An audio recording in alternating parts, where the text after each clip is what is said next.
So, welcome back to the Bootroom Podcast. Harry Hennings is alongside me. Harry, welcome aboard. Thank you, Jamie. Yeah, good to be back. Yes, absolutely. And today we have a guest on, Martin Sanders, who is a Southampton fan who follows Southampton home and away. Martin, welcome to the Bootroom Pod.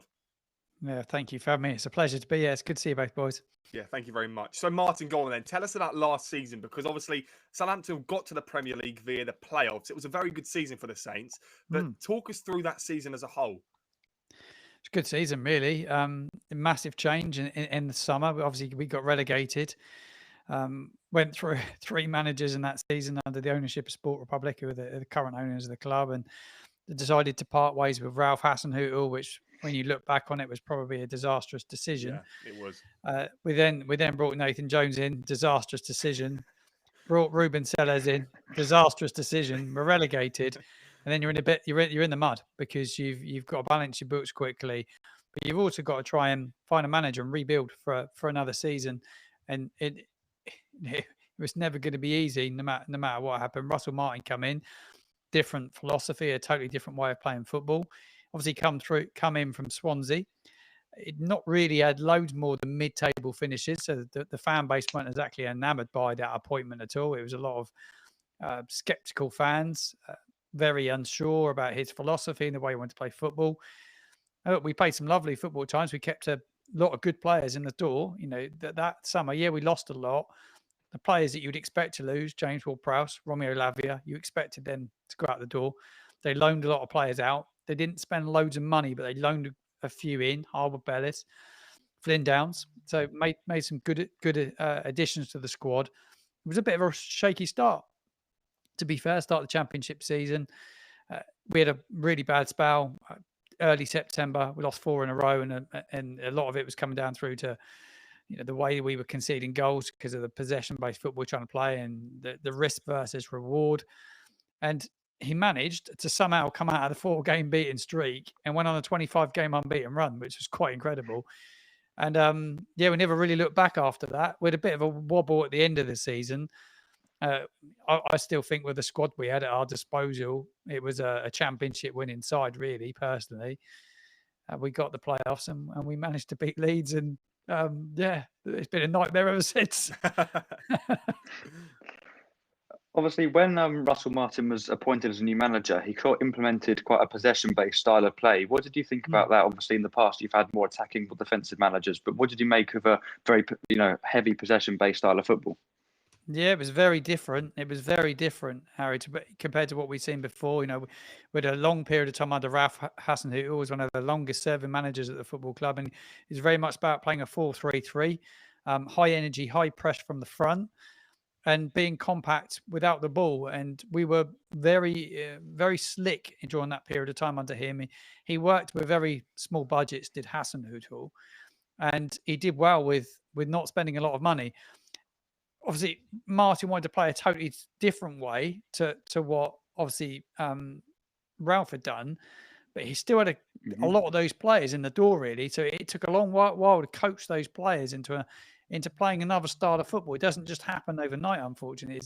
It's a slow progress. He had a pre-season, Russell, which was good for him. But yeah, look, we done well to get up, but we let a lot of goals in. We got 65 goals in throughout the season, including the playoffs. 64 league goals we conceded. So we were leaky, really leaky. And like there was for me as a fan and a creator going, I was talking to fans and doing fan cams a lot outside the grounds during the games, and a lot of people were questioning their mentality to see games out. There's a lot of question marks about that resilience. When you're playing this style of football, can you see games out? Sometimes you've got to be dogged and dig in. We weren't really doing that, and that's why we had that wobble at the end. We went to Cardiff. They played pretty much their under-18s, and we got beaten. And you were like, something, what is going on here? We were proper wobbling at the end. We lost to Stoke at home in the final home game of the championship season. Things, it wasn't always pretty in terms of the way they were going about business.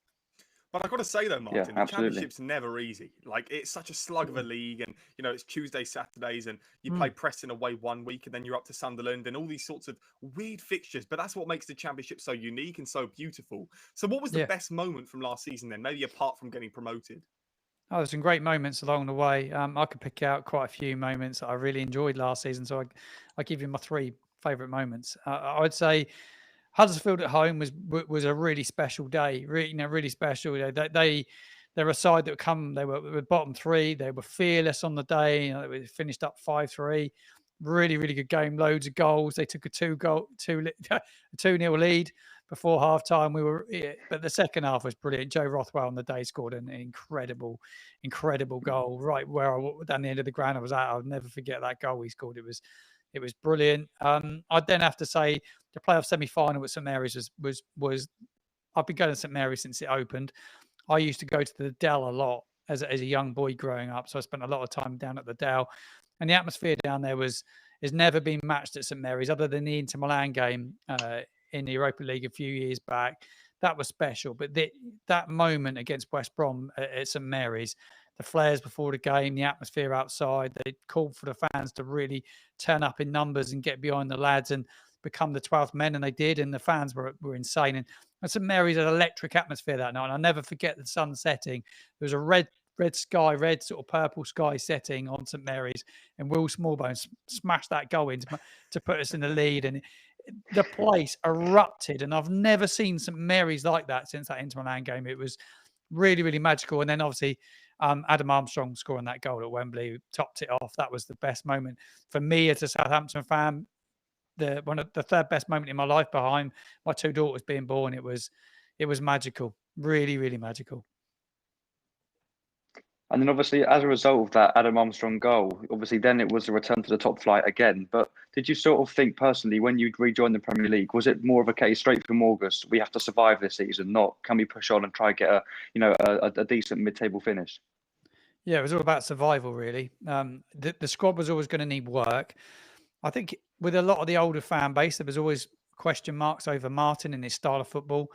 Could it be implemented in the Premier League? I remember sitting on the overlap with Jamie Carragher and Paul Scholes at the start of the season, and we were speaking about Sheffield United and Burnley, certainly Burnley and what Burnley did. And Jamie said to me, do you think he'll change his style? And I said, yeah, I think he will adapt. I was like, and I thought he would adapt, Martin. I thought he would change his style. And I said and we said that day, it was all about surviving, finding ways to win football when it's not pretty, when it's going to get nasty, it's going to be really difficult.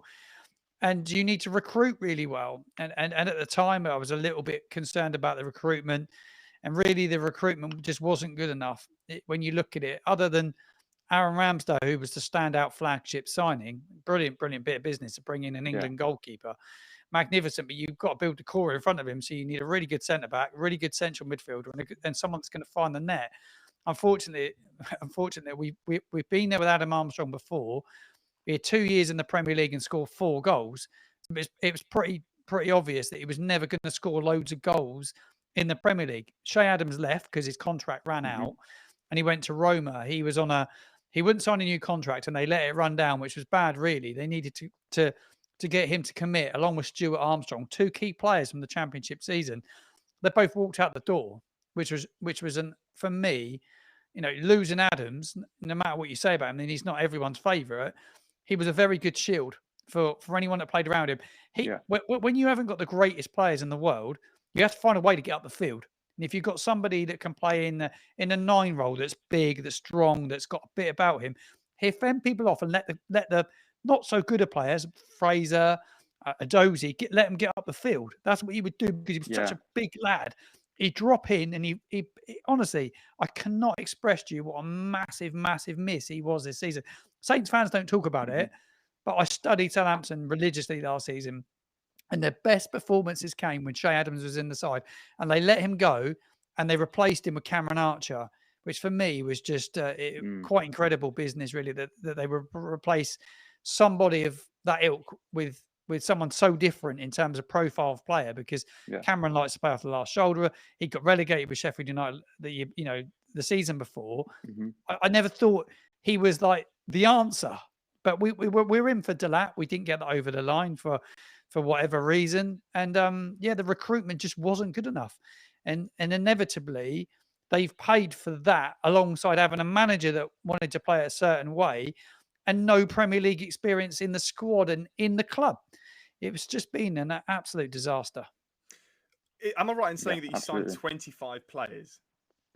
We signed a lot of players. I don't think it's 25. We signed a lot in the window. Like in the window, Ryan Fraser came in on a permanent from Newcastle. Was hardly kicked a ball. Ben Brereton Diaz, he come in from Sheffield United. Cameron Archer, he came in. Downs came in on a permanent. He was on loan from West Ham.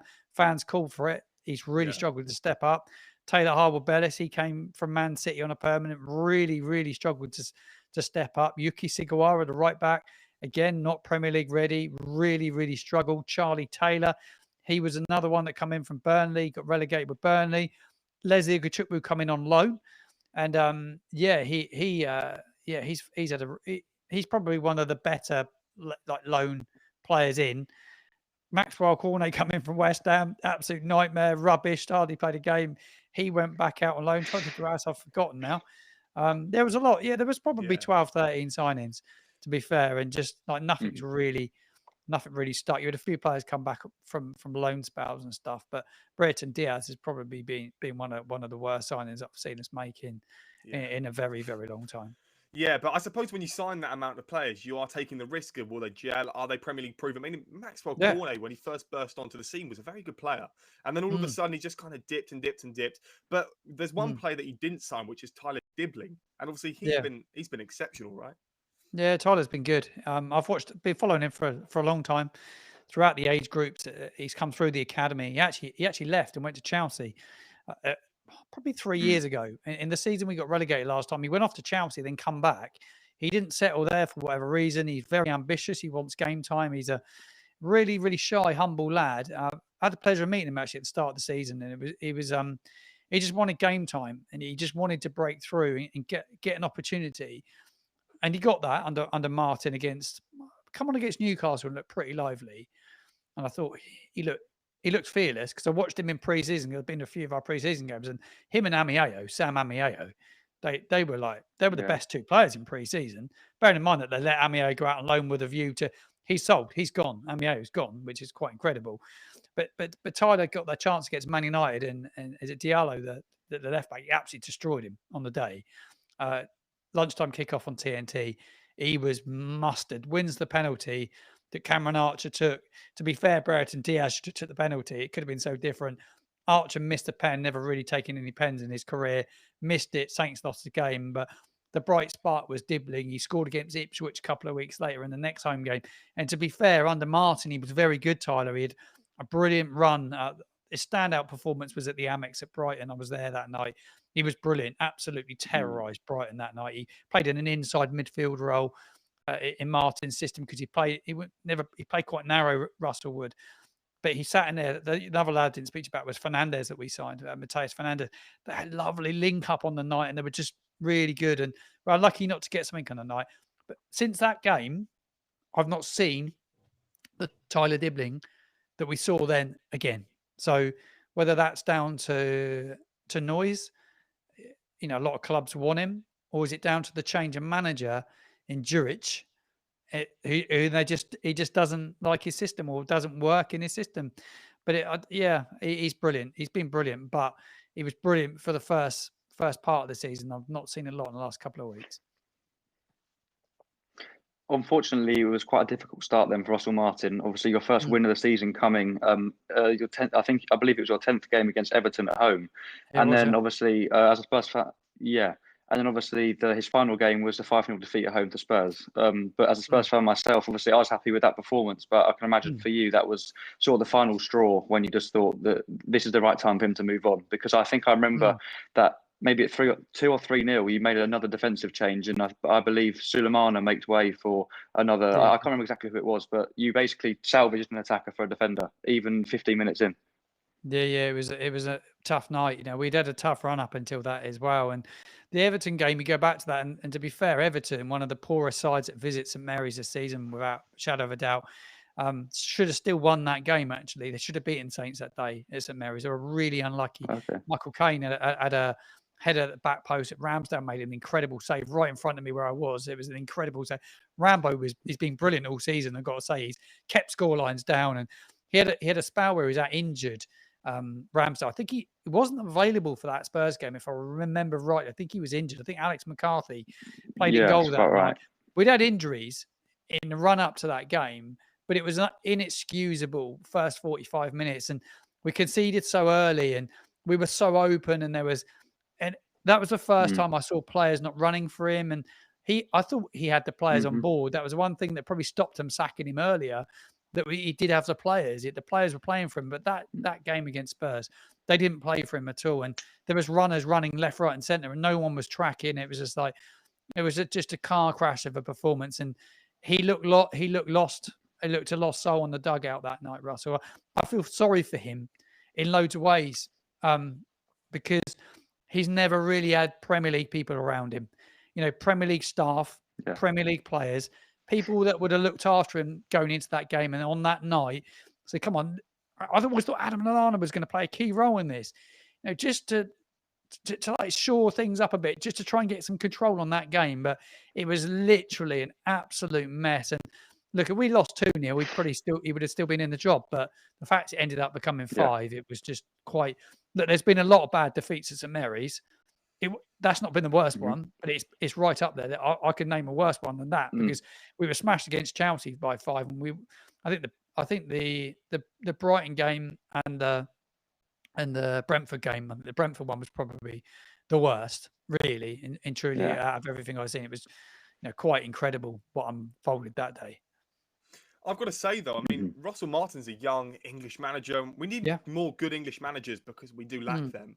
So what do you think would be next for Russell? I know that obviously it will be away from Southampton, but again, maybe if he had the right players, the right budget, maybe if he knew he was going to spend a certain amount and he spent it a bit better, what do you think will be next for him?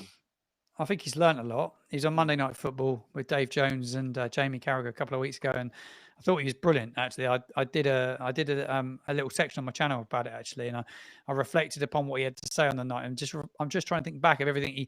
One standout point that he said that night was about recruiting for the Premier League, and they weren't equipped with the people in the building. He'd never recruited for it. Darren Mowbray, who was doing recruitment with him, had not recruited for the Premier League. So I think next time round, he needs to make sure he's got the right people around him, and they need to know the league they're in and be equipped for that league and have people that know it inside out. I think it sounds simple, doesn't it? But, I think he will get another opportunity. I reckon potentially it'd be outside this country, but his next move's big. Look, I think he'll do well. I think he will learn from his mistakes. The one thing you got to give him credit for, I met him a couple of times. He's a brilliant people person. He's great with people. He builds relationships, and he's a good man manager. Like, he gets people on side. He got the fans on side, and he really did. I loved his press conferences. I always wanted to watch his press conferences because I was intrigued by what he had to say. The guy there that we got now has got void of any personality whatsoever. He's got nothing. But I think he will do. I think he'll have a good career, and I think he'll go and do well. And I wish him all the best because he's a top guy, really top guy. For sure. Absolutely. Obviously, when Ivan Juric was appointed, I thought he may, pick up the pace a little bit. I thought he had to. Obviously, you're coming into a job, you got an absolute mess on your hands. But the game I always go back to is the game at Old Trafford, where you're 1-0 up until the closing stages, and then it was. I remember sat there watching it, thinking if you can come away with 3 points from this, it would be quite something. And then obviously that late yellow hat trick, it was. I mean, even as a neutral, it was almost heartbreaking for me because you had played very, very well in that game. Juric actually looked quite confident on the touchline, and then that late hat trick I think that just kind of crushed all hope that you had. Yeah, it's been a bit of a story of the season, really. Like, he come in and he tried something different. He gave players an opportunity that Martin obviously didn't like or didn't prefer. Kamaldeen Sulemana being one of those. He was very good on the night, wasn't he? Kamaldeen Sulemana. He caused United all sorts of issues down their left hand side. I thought he was brilliant. Sulemana. He was a real outlet. I always think that we played probably the best we played for 85 minutes all season. I think Man United were extremely poor and well off it. I think when you've got Ukachukwu like on his game, he's a really good player, Leslie. He's a young lad, but on his day he's good. And if I always said to do well in the Premier League, if you haven't got the ability, the one thing you have to give is you need every single player to give 110%. And if you get 2 or 3 that don't, you've got a big problem. And that's been the story of our season. That day, everybody was together for the 85 minutes, but the manager made some suicidal changes that night. He made some really, really poor decisions. One of those, he brought Flynn Downs on into midfield. I can't remember all the substitutions, but I remember that being one of them. Dibbling got injured at Old Trafford that night as well. Was just a nightmare. He took Ugochukwu off, and he'd been like the linchpin in midfield. And I thought, you're asking for trouble when you take off somebody that's protecting your back forward, someone that's young, that's got an engine on him. And I just think that was just his naivety on the night. I think the manager's got to take a lot of responsibility for that defeat on the night, because I just think he got his substitutions massively, massively wrong. So, Martin, in terms of Ivan, the manager now at Southampton, obviously don't really know too much about the guy, but I know that he's been not that brilliant for the Premier League. As you just mentioned there, he's probably got 3 points. Well, yeah, he did, but he seems to be that's what he's got. He seems to be as thick as a brick wall in terms of his personality. So, what would you say in terms of? I mean, he's probably going to leave at the end of the season. So, what's next? Hopefully, for your sake as well, I'm sure. With Dragan Solak, who's the owner of Sport Republic, the club's owned by a company, and the chairman and the man at the top, the money man Solak, come out and talk sport about 2 months ago and said that he'd be his manager next season. I was like, let's get this season over and done with and see what he does. I don't think he will be the manager next season. He promised heavy metal football. We haven't seen any heavy metal football at all. We've seen just a load of, it's just turgid. He's changed the system. It's not worked. He's gone to a back five, which doesn't work. The biggest thing that I haven't really said, Jamie, is that last season we spent the whole season playing with a back four. We go into the Premier League and Martin decided to revert to a back five. We did it in the playoffs. He plays 3 centre-backs and the 2 wing-backs. You end up playing Kyle Walker-Peters as a left wing-back because he doesn't feel that they've got anyone good enough to play on the left side. So he's playing a rookie right back as a right wing-back in Yuki Sugawara. Defensively, absolutely abysmal defensively. One-on-one, he is terrible. So he's changed up. That's what Martin went with the back five. This guy's done the same, but all he wants to do is not tippy tap. He wants to go longer all the time. Mm-hmm. It's all right going longer, but you need players that are capable of holding the ball or capable of playing a different way. You've got guys that have been programmed to play a certain way. You bring him in at Christmas time when there's a huge amount of fixtures, and he just didn't change anything. There was a few glimmers against West Ham at home. He played the Unuachu, the tall lad up front. We've not seen a lot of him under Russell. Russell didn't like him.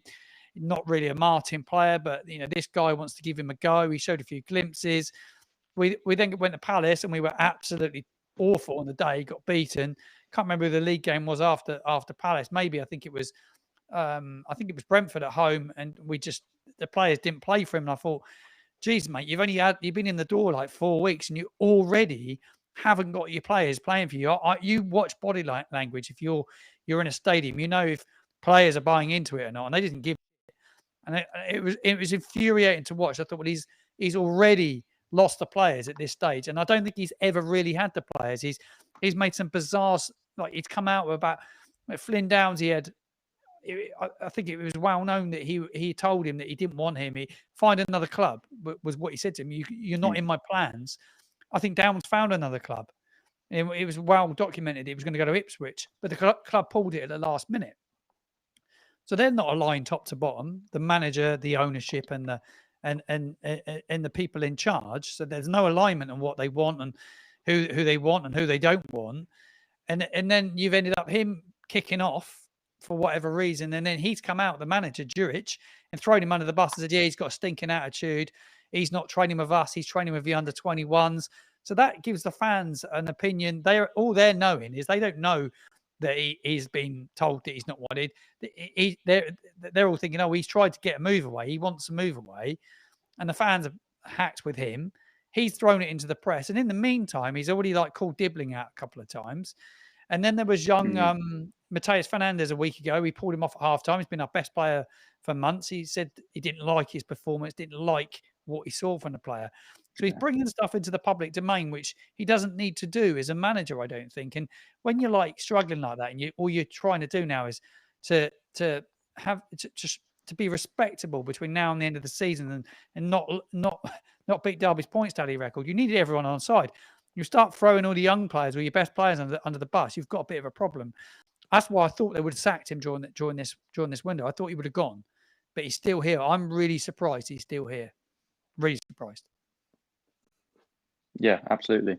But obviously, looking ahead, I think, unfortunately for you and Southampton fans, it's probably now a case of you are relegated, unfortunately. Definitely, But is it a case of going down with a bit more? Yeah.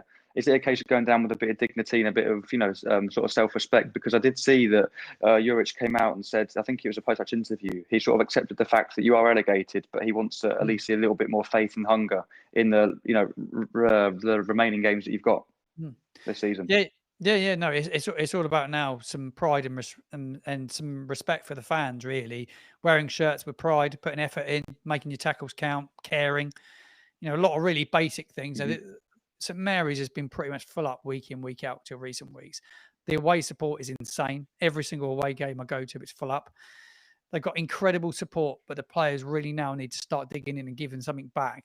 But the manager needs to start selecting his best team and giving you the best chance. Playing with a back four like he did at Anfield a couple of weeks ago, he reverted to a back four. 2 centre backs. Your best right back plays right back, and your best left back plays left back that you've got in your squad. Simple stuff. Get your midfield sorted and play your best striker and give yourself a chance. Went to Anfield and actually put in a really decent performance for the majority of the game. We got beaten in the end, but it looked better. We go home to the game against Wolves. Right. He's got a system now. He's gone to a 4 at the back. We look a little bit more comfortable. Yeah, he played a false 9 against Liverpool, but he could bring a Nuachu back in or Cam Archer. Give us a little bit of more of an attacking threat. Go for it against Wolves. It's a winnable home game. Missing Mateus Cunha, their best player. Here we go. Full out St Mary's. Go give it a go. Try and get the 12. Get to 12 points. We can forget about beating Derby's record. What does he do? Reverts to a back 5 and doesn't play a striker in a game you can win. So he hasn't even got the fans on board. People say, I don't even want to go and watch this. They stayed in the concourse drinking beer because they couldn't be asked to watch it. And in the end, we hardly had a shot on target. It was a terrible, terrible, terrible performance.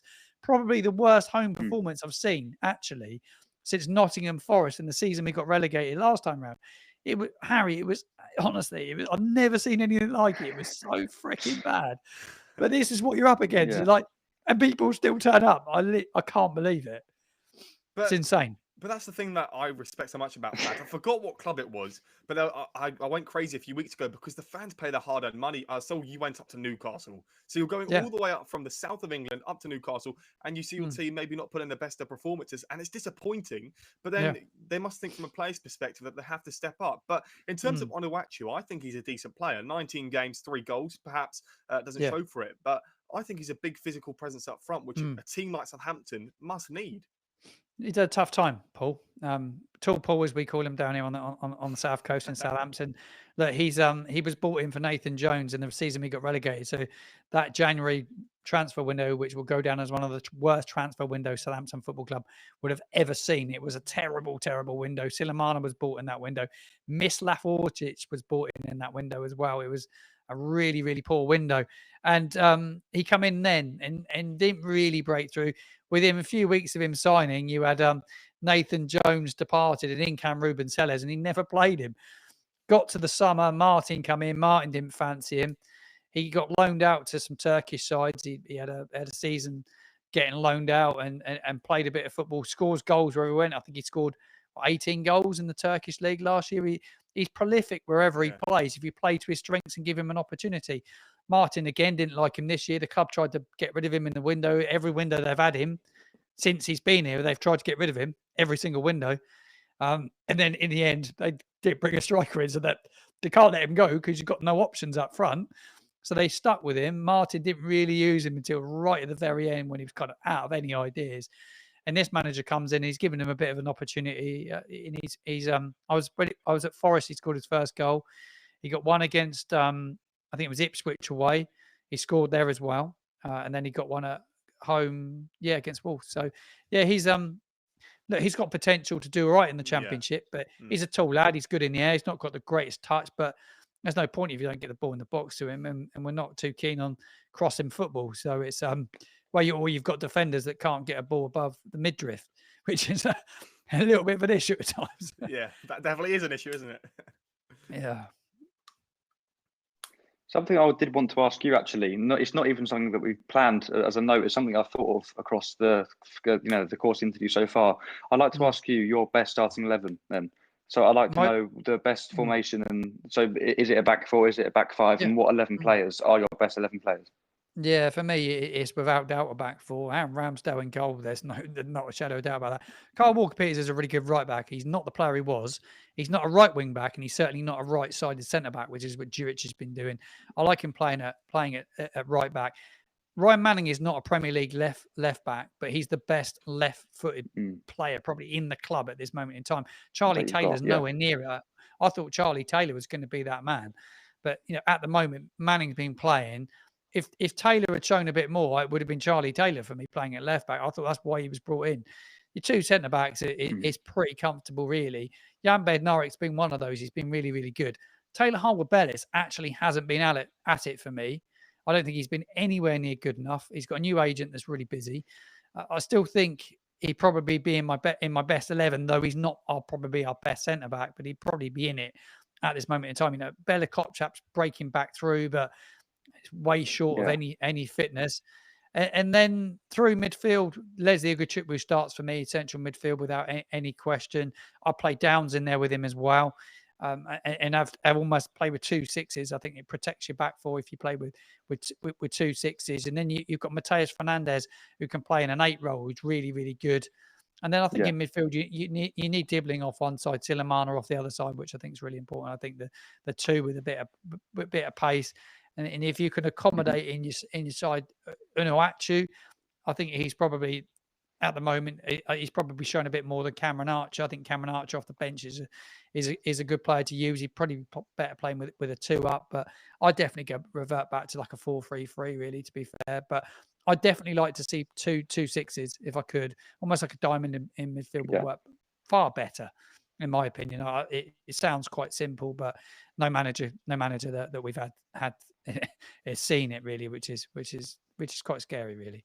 But I think a lot of the time it's what you need, though, isn't it? Just to be simple. Yeah, that's what I was going to say. Yeah. Simple basics. Simplality is the best. Yeah. Exactly. Find ways to do basic. I listen to BBC Radio Solent a lot down here. They have an ex-Saints player who's a summariser on there, Joe Tessam. You may remember him from his time playing football. Very good player, midfielder. And he talks about going back to basics and doing basics well. I bumped into him to the services. I think he was coming back from Forest, and we were talking about doing basics correctly, just doing the simple things. And that's one thing we don't do well enough. Fitness is key. I think at any level of football, you need everyone fit as a fiddle. You look at the best, the sides that don't have the best players, they're fit as a fiddle. You look at Forest, and technically might not have the best players, but they're fit.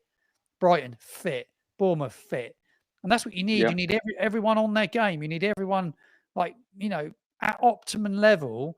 And then you do the basics right, and you give yourself a chance. Then you put players in their best positions. Give yourself a chance. Football gets so overcomplicated for me. And that's exactly what's happened with both managers this season. And they've overcomplicated everything, trying to be too clever. For sure. So next season, then, obviously, as we all know, you are definitely down. Hopefully, you can beat that Derby record. I mean, that would be a bit of a harsh way to go down. I think it's going to be hard to beat it. I think it's going to be really hard to beat it, Jamie. Yeah, no, I do. Yeah, from what I've seen in recent weeks, we've just binned off our best chance of a home game in Wolves. So we've now got, looking at the fixtures, there's Palace next week, which a midweek game, you never know, but they're a better side than Wolves. We then got Villa at home. We got Arsenal at home. City at home. Then you look at the away games. You've got West Ham away. We've got Tottenham away. Spurs away. Yeah. You might be Tottenham, though, to be fair. Yeah, you never know. Ipswich did it. You never know. And then we've got can't think who else we've got away. Oh, we've got Everton away, like for the final Prem game of the final Prem game at Goodison. So you look at those games. There's where's it going to come from? Where's the results going to come from? I just don't see it. So on to next season then. I can tell you now. Go on, Harry. Go on. Harry? Oh, I was just going to say, I can tell you now that your 3 points will be at Spurs away. They'll come at the Tottenham Hotspur Stadium this weekend or next weekend. Yeah, next weekend. I'm going. So hopefully they do. Hopefully I'm going to go to it. Yeah, I'm going to make my way up there. Yeah. Well, hopefully you do get the points. I don't want to see Tottenham get any more points in the league. But so for next season, Martin, obviously you are going to be down. There's a lot of clubs that go down, like Norwich and Watford and Leeds last season, that don't come up straight away. So do you think you will come up straight away, or would you prefer to have another season in the Championship and restart, resit, and then go again? Yeah, we had that restart last time round, chance for a reset, which didn't really happen. I don't know how resets kind of really look sometimes. I think for me, it's all about getting straight back up, finding the right man for the job. I think it's really important. Who comes in and takes charge of this team, equip him with the tools, the people around him to give him a chance. I think it'd be Danny Roll from Wednesday. I think he'd come in as manager. He knows the club, worked under Hassan, who was an assistant. He's got Shay Charles with him at Wednesday at the moment, who's our player. He'd come back. He builds your team around the likes of Shay. He's a top lad as well. Put him in the side. Ronnie Edwards is out on loan at QPR. Bring him in. Experience. Make sure you've got a good goalkeeper, whether that's Bazunu or someone else. Find someone that's going to hit the back of the net. Get Armstrong back if he, he's on loan at West Brom at the moment. He could be really important. Whether he's got the hunger to come back and do it again is a big question. But I think you have to assemble your squad really, really early. Now, this lot that own this football club are notoriously difficult to do business with. So, they leave it all to the last minute, but you cannot be leaving it to the last minute. I've had a lot of rumours the last few days the transfer window could close before the season start. Yeah. Which I think would be really good. Last time we start the Championship season, we got James Ward-Prowse playing at Hillsborough, Romeo Lavia on the bench. These, Nathan Teller, they're all gone. They all went by the time we got to September and we got set. They'd all gone. So before every game week we were going into, we had a player walking out the door. Before we played Norwich, Ward-Prowse had gone. Like that week, it was a disaster. You want to do your business early, get your squad set, get the people in the door, have a philosophy, decide how we're going to attack the season and try and win the Championship. For me, they've got the resources, they've got the facility to challenge for the title. And for me, that's exactly what they have to do. But they have to do their business early. And there's big question marks over the ownership group, over there's a new sporting director as well, so they've got a big summer, big summer. What will be made then of Wellington and Albert Grombach? Well, I think that's how you pronounce it. I'm not too sure. But yeah, your two new recruits that you both brought in on loan. What have you made of them so far? Because obviously, I think at Ipswich away, you started Wellington on the left. Yeah, what have you made of them so far? Yeah, Wellington looked really good at Ipswich. He looks like a bit like a Ryan Bertrand type player. Quite short, stocky, big thighs, strong. Yeah. Played well, but he burnt out in the game and he come off. And he played 2 more home games after that, got took off at half-time in both the games, and we've not seen him since. So they're trying to get him fit. I think he'd be really good next season. The manager, for some reason or another, is probably killed his confidence a bit because he's pulling them off at half-time in games as a fullback. It's not great, is it? Yeah. He's come out openly and said he's not ready for the Premier League. He's not ready for the speed of the game, the pace of it, which is not ideal. But I think he'd be good next season. I think he'd be a really important player. It was a pre-contract agreement we'd done in the summer where he'd come in January. Albert Grombach's in on loan from Rennes. I can't remember where he's from. Is he from Rennes? I can't remember where he come in from now. Rennes, yeah. Mate, I listened to a guy on the local radio station, and a journalist, and they were speaking about how lightweight he was and how he struggled in France because he wasn't a physical player. And I thought, well, we've got a load of pansies as it is, a load of players that are not physical. And then you're going to go and bring another guy in that's got no meat on him, at all. He's got no bat. You need to go get a freaking battler. They brought in a lad, and you just get. Yeah. I did a rating video on my channel the other day, and I ranked who I wanted to keep and who I wanted to get rid of, and I put him in my get rid of, terminate the contract of Albert Grombach. Someone put on there goes, oh Christ, I thought he was a good player. I said, yeah, he runs around a lot, but he hasn't done anything. I said, he's just run around. You and me can run around. You got to influence the game. You got to influence the game and show a bit about you. That it may be in the Championship. I can't imagine that they're going to want to loan him out for another season in the Championship. But yeah, it's not stuck at all. He's hardly played, to be honest. So we've seen very little of Albert Grombach. When you mentioned your squad for next season, you didn't mention Ramsdale. Do you think Ramsdale's going to go? Yeah, he'd go, definitely. He'd go. He's got a relegation clause. So we paid, 18 million plus add-ons for him. he probably won't get the add-ons because they're all probably performance related, and whether we stayed in the division. He signed for Martin as well. He'd go. I think he'd end up at Bournemouth or Chelsea. He'd get a movie. He likes living down here. He's back in his family home with his wife and his kids, and he's very settled. You've seen him on the beachfront with Sky Sports News with Mark McAdam walking along the seafront, and he loves it down here. I don't expect he's loved the football. He's probably thinking, what the heck have I done? They're paying him 120 grand a week, so that probably softens the blow slightly. Yeah. One of the highest paid Saints players since James Ward-Prowse, so he's highly paid. They need to get him off the wage bill. They won't be able to afford that in the Championship, no doubt about that. Bazunu's making a comeback. He's out on loan at Standard Liège at the moment, so they'll probably bring him back. I wouldn't say he's the answer next season as a goalkeeper, but I think Aaron will definitely go, Jamie. I do. Yeah, well, that'll be a really harsh way to go out, because obviously you want a good keeper, you want a decent keeper. Yeah. But your backup's not bad though. Is it Banzu? Bazunu, yeah. Bazunu, yeah. He let a lot of goals in last year, like a lot.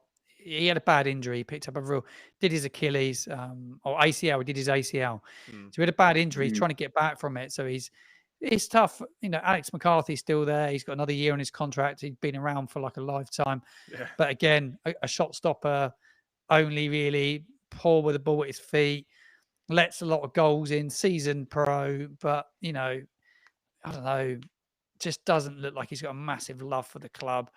Yeah, I think you need a top-class goalkeeper in that division. Maybe Bazunu would do a job, but he's going to have to improve on what he did last time around in the Championship. He's quite young. He come on originally from Portsmouth, our arch rivals. Agent Bazunu, they call him, down at Fratton.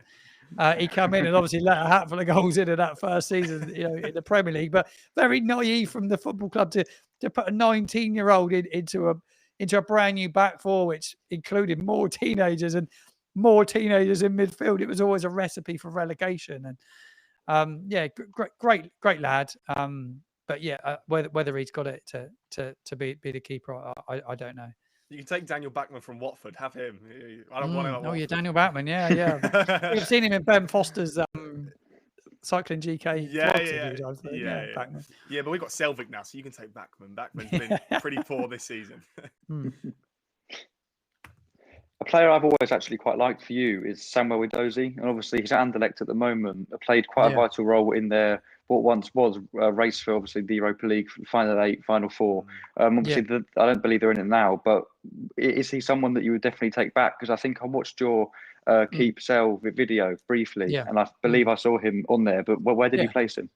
Yeah, I'd have him back. I bring him back and see what he can offer. Look, he's a pacey little player, clever with his feet. He's probably not physical enough for the Premier League, and that's why they loaned him, because he's not bulky enough. I talk about lightweight players. He's a bit lightweight, but for the Championship, he did well in bit parts last season. So as a squad player, I think he'd be really important, because it's amazing, isn't it? We sold Nathan Teller was sent out on loan to Burnley, and we brought in Samuel Edozie from Man City to replace him. The worst bit of business in a very long time. You know, Nathan Teller was a far better player. Obviously, Teller ends up having a great time at Burnley, attracts interest from overseas, and he's gone now. Look, bring Edozie back and give him an opportunity, but I think it's last chance saloon for him. He have to hit the season running pretty quickly. His attitude at times, a little bit left to be desired.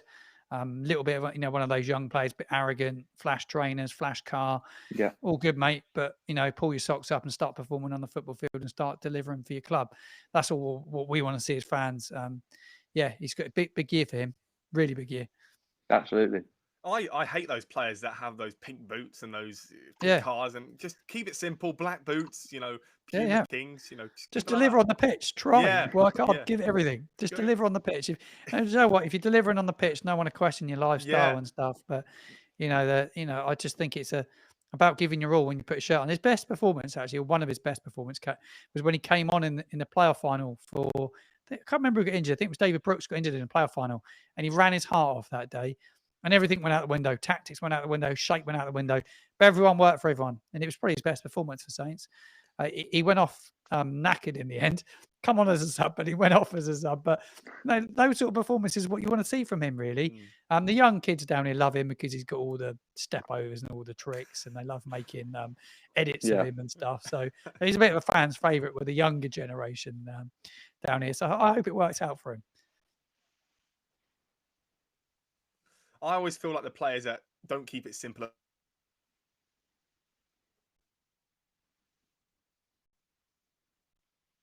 I'd love to see a new team in the Premier League, Southampton and Leicester. Obviously, the majority think you are going to go down next season. So what would that be from like a perspective of the league, and to see that the top three clubs coming up are all going back down again? I think it's a disaster for the Premier League as a product. I'll be totally honest with you both. I think it's not good for the Premier League to have the two promoted teams from last season go down, and the same to happen again this season.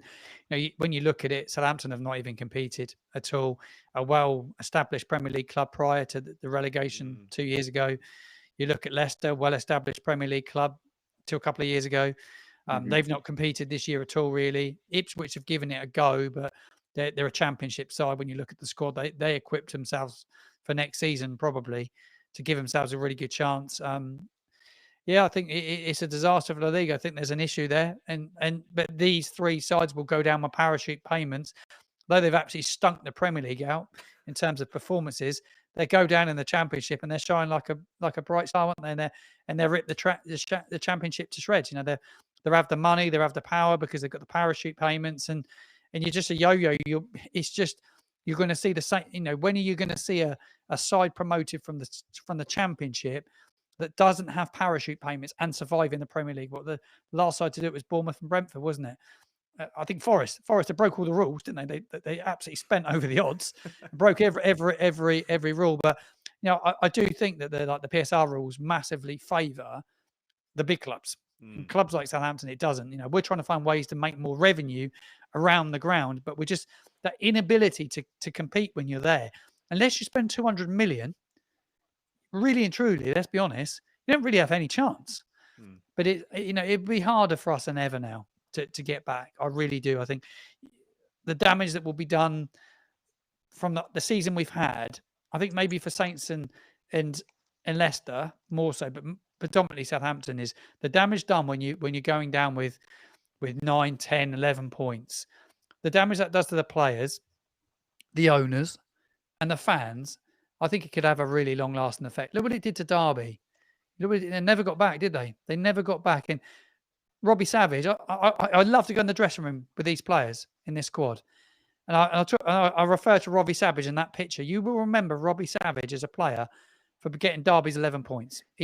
Every time that comes up, that record, there's a picture of Robbie Savage every time. And I think about Harwood Bellis, and I think about Downs and Jan Bednarek. You want to almost go in the dressing room and say, look, you will be remembered as a player. If you beat that record, your photograph in 20 years' time will be everywhere. Because I honestly think if we beat that record, it will never be beaten again. But then you look at the gap, saying that, could it be beaten again? Because it's uncompetitive. It's uncompetitive at the moment. Just before Harry asked something, I just wanted to say something about FFP there. Obviously, FFP is an absolute killer for the clubs lower down the table and up the table as well. But I was speaking to somebody, and correct me if I'm wrong, but obviously Liverpool, Real Madrid, City, Real Madrid, they all want to compete with each other. So if we have FFP in England, for example, doesn't that just make the foreign clubs abroad better, right? Because they don't have FFP, they could spend as much as they like. But then obviously that doesn't really compare with Southampton. But again, it's a killer for everyone, I think. Yeah, I think you end up seeing a breakaway league. I don't think there's any doubt about it. It will happen. There will be a breakaway league. When? I don't know, but they've tried to do it, and that will maybe answer. will make it a bit easier. You see the top six go. We totally change the Premier League, but yeah, it's really difficult because they want to compete, like you say, with Madrid and Munich in the Champions League, and yeah, I think there's a big problem in football, really, and certainly in England. And you look at the gap actually between the Championship and League One; it's huge. You look at the sides getting promoted. Portsmouth are giving it a good shout at the moment to stay. And looks like they're stay up. But you look at how hard it is to compete in that league and get up. It is really difficult to get out of League One. I just think all the leagues it's finding a way to get there and establish yourself. It's very difficult. For sure, definitely. Obviously, when you think back then, because obviously I think everyone knows the story of your old players like Graziano, Pele, Wanyama, Tadic, Højbjerg, all these players, Van Dijk you've had over the years, Mane, Sadio Mane, yeah, that's the one. All these players. And so is it sort of disappointing now to think that you've gone from Mane to sort of Sulemana and Van Dijk to Bednarek and Tadic to, I don't know, Matheus Fernandes. So is it sort of a sense that you'll never see, regens of these players as good as they could be? Yeah, we got Joe Aribo was raved about when he signed 3 seasons ago, and he's played 100 games for the club. And I watched his performance the other day and thought, geez, you played 100 games for a club, how the standard is dropped. And it has really, really dropped, in terms of what people expect. I think bringing players through from the academy has been a big issue. It was a lot of holes. And that's why you ended up seeing Sport Republic going out buying the likes of a Dozy, Bazunu, Lavia, all these type players. They bought another lad, a left back as well that hardly played any football at all. Larios. They went out trying to fill gaps and they squad filled and totally stuffed it up. And they're paying for some really, really bad transfer windows.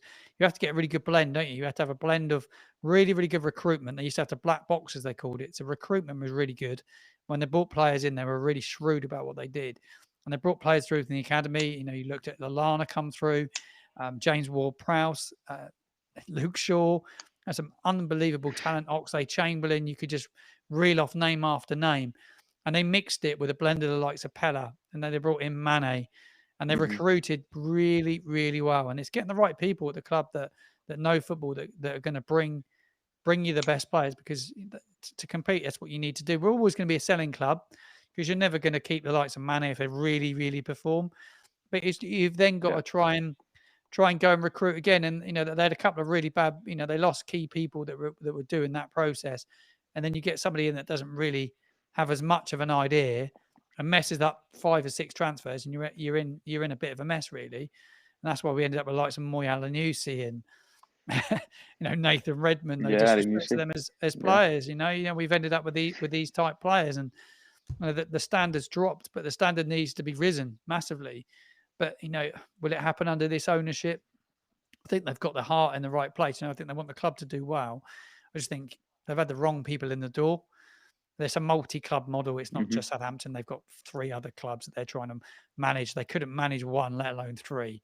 They just really need to focus on the flagship club, which should be Southampton, not Kassopi, the Turkish club. And they need to get it right really quickly, because look, fans are never going to force ownerships out, but you need the right people to make football clubs work, don't you? And inevitably we had that, and now we haven't. And that's why we find ourselves where we are. It's not down to managers. It's down to ownership and people having not the right, not the right idea. Well, I'm looking at the championship table now, and there's a lot of clubs in there that can still get relegated, from Portsmouth all the way down to Plymouth Argyle, who are probably down. But you could play Portsmouth next season, so that could be a bit of a positive. Yeah, I think it will happen. It's funny. I was chatting on a podcast about this the other day, and it's an interesting point, actually. We talk about the derby, and the derby is one of the fiercest derbies in Great Britain. There's a massive, massive hatred between Southampton and Portsmouth fans. They absolutely hate each other. They detest us more than we detest them. The last time we beat them last time round, they will always give it the big one that they won the FA Cup under Redknapp, and we've got no silverware, whatever. But when you get to a derby, it means everything, doesn't it? Yeah. But the biggest problem, Jamie, in a derby is you wipe off 4 games in the run up to it, because the first fixture you look at, when the fixtures are released, Sky Sports will be on the phone to me, you'll be on there and they'll be like, well, what's the standout fixture? And you'll be like, well, the Pompey game in December. But you'll be looking at the 4 games before it and the 4 games afterwards, and you've probably got a couple of tough fixtures, but they get wiped off because everything becomes about the derby. So you can almost wipe out like 10 games between the 2 games if you're not careful, because so much focus and so much energy goes into this derby, because it is so fierce. Look, I'll tell you one thing that they will need. They will need some players that understand what playing for a football club means and what wearing that badge means. Because if they turn up, if we played them today with the squad we got and we played them with the squad they got a far, far worse squad than what we got, but they beat us if you give it 110% and you dig in deep and you treat it like a cup final. You've got to give it everything in the cup final. So you're going to need the right people in the door, people that know the football club and that know what it means to be a derby, but it will be a fierce one. I've never done it. The derby is an away fan at Fratton. So that's the ambition, to go and vlog it next year. If I can get a ticket to go and do it, I will get one, but that's what I want to do. It's a big thing to do. So I hope they stay up so we can have that derby. For sure. Absolutely, for sure. So last one from me then. This is quite an open question. So who is your player of the season and your disappointment of the season then so far? Very good question, Harry. Good question. Right. My standout performer of the season. It's a tough one. I'm tied. There's 3 players that'll be on everyone's lips. It'd be Diblin, Mateus Fernandes, and Ramsdale. And Ramsdale's let 50 goals in. I looked at his statistic. He's my player of the season by a long way. Because without Aaron Ramsdale, we would have seen double digits on several occasions. One of those being against Brighton and Hove Albion, and another one being against Brentford a few weeks ago. He's been brilliant. A lot of people will question him on a few bits, but I think he's been brilliant. Fernandes has been good, and he's a really good prospect. I think he'd probably get snapped up by a Premier League club. Diblings was good, but not being the player of the season. Biggest disappointment, I could give you loads, but somebody that I thought was going to do well this year. I'll tell you a player that I thought was going to do well. He got an England call-up, Taylor Harbour-Bellis. I thought he was going to really shine this season in the Premier League, and I'm being surprised at how he struggled at that level. He's really struggled. Yeah, he's been a big disappointment for me. Really big. Pay 20 million for him as a defender. 20 million. Yeah, doesn't look like a £5 million defender at this moment in time. Look, he's got a busy agent right now. I think if I was any club looking at him, I'd be very, very careful. Martin, before we round this up, I just wanted to talk about you and your content creation. I know we haven't spoken about that yet. So could you just talk to people about how you got started and what you do? Because obviously a lot of people do it, but I think you're the best one for Southampton. Mate, that's very kind of you. I'll give you my story. Go back to the start. I'm a dad of 2 girls. I got divorced 5 years ago, and I got a bit lonely. So when my kids would go back and spend time with their mum, I would have them half the week. They used to go back on a Wednesday. I used to get lost. In fact, a bit lonely, and I was on my own. I was single. And my dad said to me one day, I was going on these podcasts, guesting on radio shows. He said, "Why don't you jump on TikTok?" So I started putting a few thoughts on TikToks, did a few little edits and bits, and all of a sudden people liked what I was saying. And then I did a few lives, and it took off. And I did 6 months and started going to the games, and a lot of people were recognizing me, and the kids were coming up, chatting to me and asking for photographs and stuff. Well, this is a bit weird. And then I started, I need to do a YouTube channel. You can't really do TikTok without YouTube. And I thought, I really want to. I spent a lot of time watching Max at Villa on Tour, and he's a massive inspiration to me. I watch a lot of Pieface, but Max, particularly at Villa on Tour, I thought was the most professional content creator out there in creating match day vlogs. And I took a lot of inspiration from him. And I thought, you know what, I'm going to take a punt and I'm going to buy some kit. And I set up Football Martin on YouTube. And I grew it throughout the championship, and I tried to hone my skills and got better at it. I've had the pleasure of getting a few good guests on. I've had Marion Pars launched my own podcast as well. Had some good guests. I've been lucky this year getting back to the Premier League because I've got a little bit of exposure. I did the overlap at the start of the season. Managed to do a bit with TNT Sports before the Man United game. I've done some bits with Sky Sports News as well.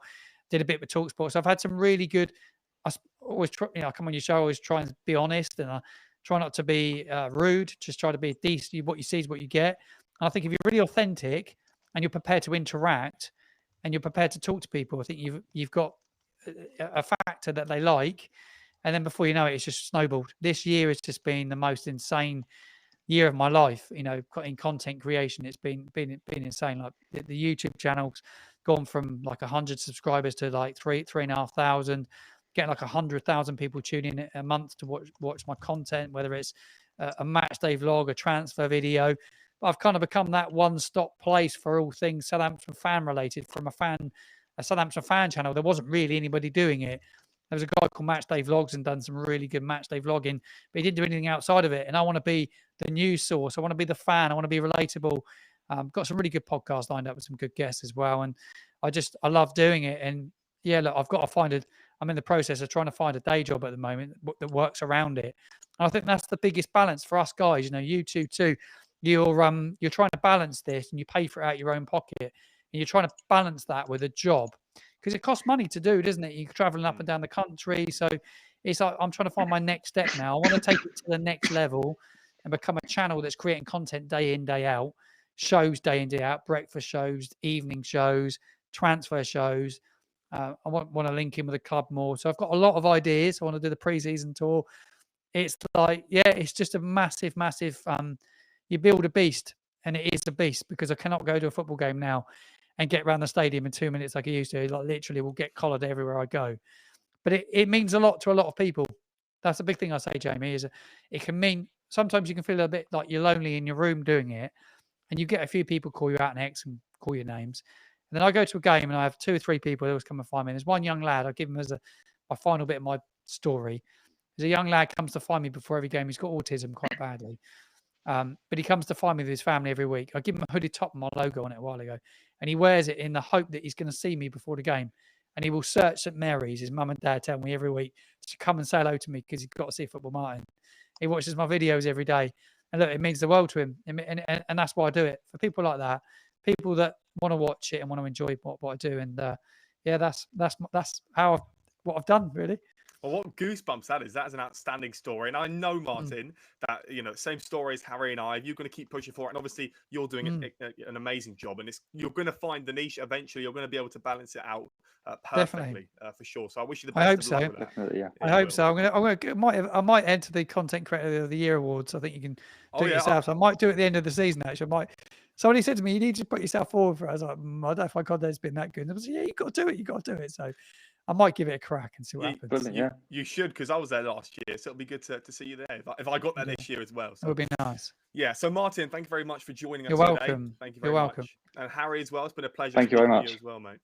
Thank you for having me on your show. Really pleasure, Jamie, as always. Yeah, Martin. Great to meet you, Martin. You're doing great work. So keep doing what you're doing. I appreciate it. Cheers, Martin. Thank you very much.